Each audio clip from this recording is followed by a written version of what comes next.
Hi, I'm Nate Savage, and welcome to Lesson 8 of the Blues Guitar Quick Start series. In this lesson, we're going to start learning how to actually choose the notes in the blues scale that you play instead of just kind of randomly playing through blues scale shapes. Up until this point, you've really been just focusing on getting the blues scale shape down and hopefully memorizing where the root notes are, right? Well, in this lesson, I'm going to teach you how to start choosing your notes to fit over the 1, 4, and 5 chords that occur within the 12-bar blues progression. We'll start off by learning where the root notes are for the 1, 4, and 5 chords, where they're contained in the blues scale. And then I'll teach you some specific licks that are meant to be played over the 1 chord, some specific licks that are meant to be played over the 4 and the 5 chord too. This may be a little bit more difficult than what you're used to playing, but the extra brain power that we're going to apply here is really going to pay off when you're playing in a big way. Let's start off by talking about how to emphasize the root of the 1 chord in the 12-bar blues. You've already been kind of doing this because you know where the root notes are, hopefully by now, for your E blues scale. And the 1 chord in an E blues is E, right? So if you emphasize those E notes in your blues licks and your solos, you're really going to lock the listener into the sound of that 1 chord, and you're going to sound like you know what's going on with the chords you're playing over. In order to help you understand what I mean by emphasizing root notes, I have 2 licks that are custom made to be played over the 1 chord, in this case, an E chord. This first lick starts off with your 3rd finger on the 3rd fret of the B string, and that's the flatted 7th note of the blues scale. What we're going to do is bend that note up a whole step to the root of the blues scale, which is an E. So going for a bend like this from the flat 7 up to the root is a really good way to kind of emphasize the root note of that scale, right? So that's your first note. After that, you're going to play the open E string, then the 3rd fret of the high E string, then you're going to have the open E string again. That's going to be short, and there's a rest in between there, and then 1 more open E that you're going to let ring out. So slowly, this thing in time will be like this.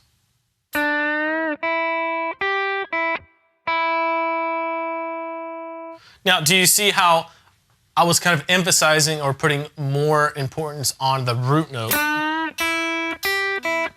by hitting a lot and bending that note up to the root note of the scale? Okay, the next lick that's customized to be played over a 1 chord.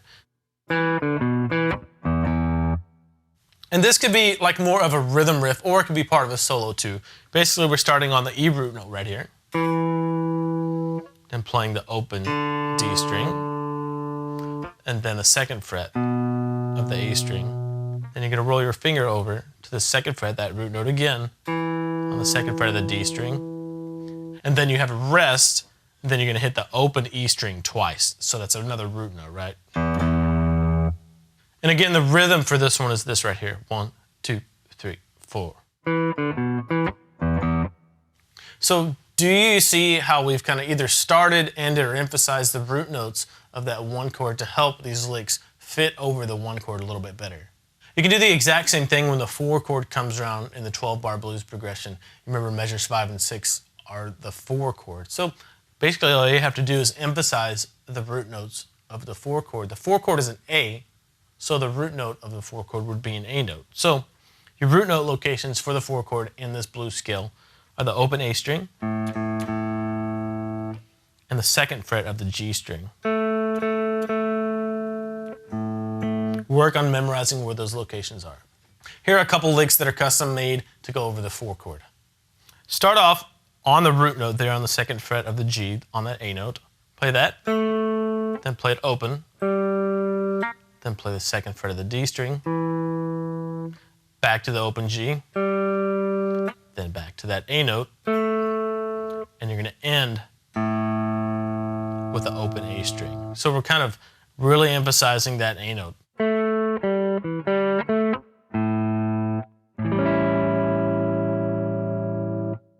All right, on to lick number 2 that fits over the 4 chord. Again, you're going to start here on the root note on that A, and you're going to play that twice with 2 swung 8th notes. Hop over to the open E string, then back to that root note on the 2nd fret of the G. Then you're going to go to the 3rd fret of the high E string, play that note, then play that same string open, Then you're going to play the open G string. And finally end on the root note, that A again, on the second fret of the G string.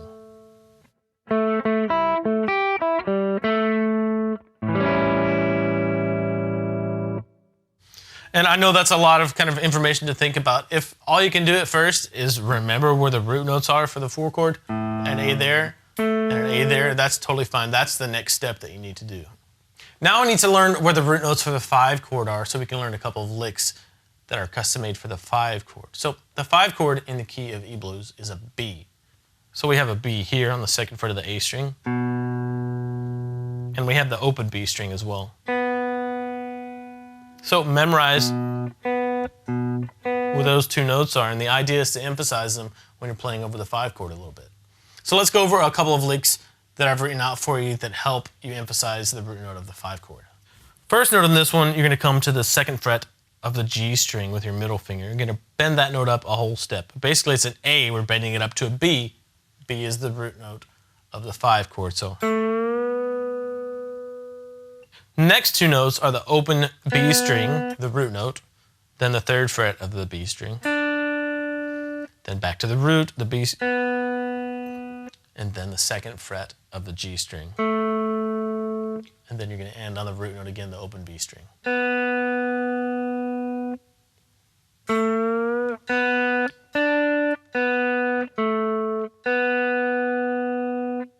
And the rhythm for this one is this right here. 1, 2, 3, 4.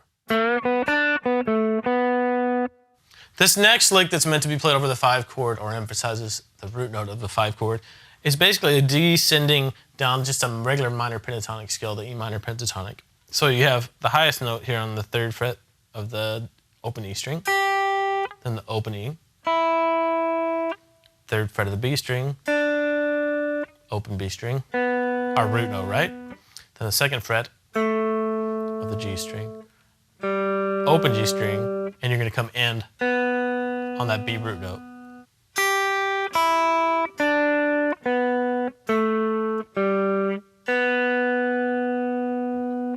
And the rhythm for this is a little bit different. The first 2 beats are triplets, so they're pretty quick. Da, da, da, da, da, da, da. And that's the basic rhythm. So 1, 2, 3, 4.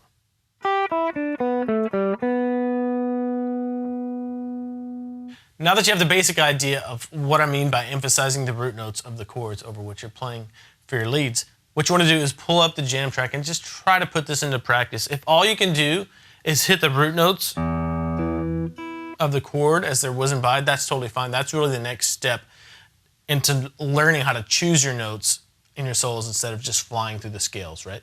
And, you know, don't get too bogged down in the theory of this. The blues is a lot about feeling emotion and guts and just letting come out of you what comes out, right? But if you have a better idea of what's going on in this, your brain can really help your heart have a better idea of what to play.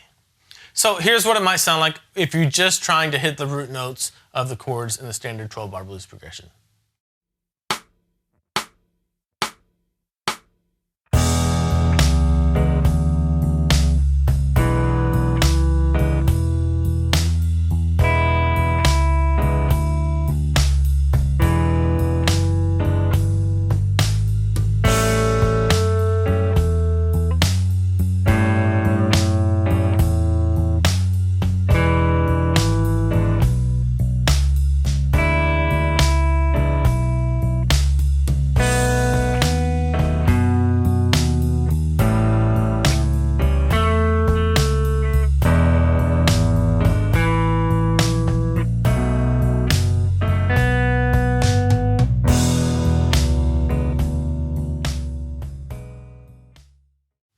So once you can do that and you know where these root notes are, try making up some solos emphasizing those root notes and using the licks that you learned in this lesson. It might sound something like this.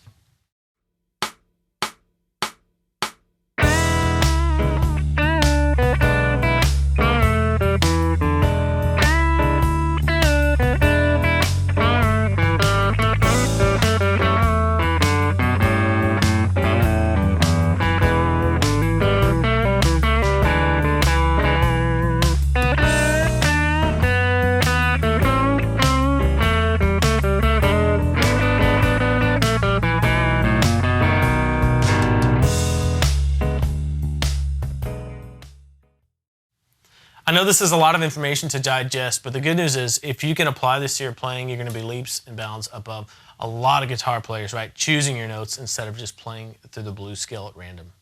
Of course, you always want to let your heart and your guts be your guide when it comes to the blues, but knowing what's going on behind the chords and the scales is great. In the next lesson, we're going to talk about how to kick your self-expression up a notch in your blues guitar playing by talking about phrasing, sliding, bending, and vibrato. If you have any questions for this lesson, leave them in the comments and I'll get back to you, or you can email me, nate@guitarsystem.com. See ya.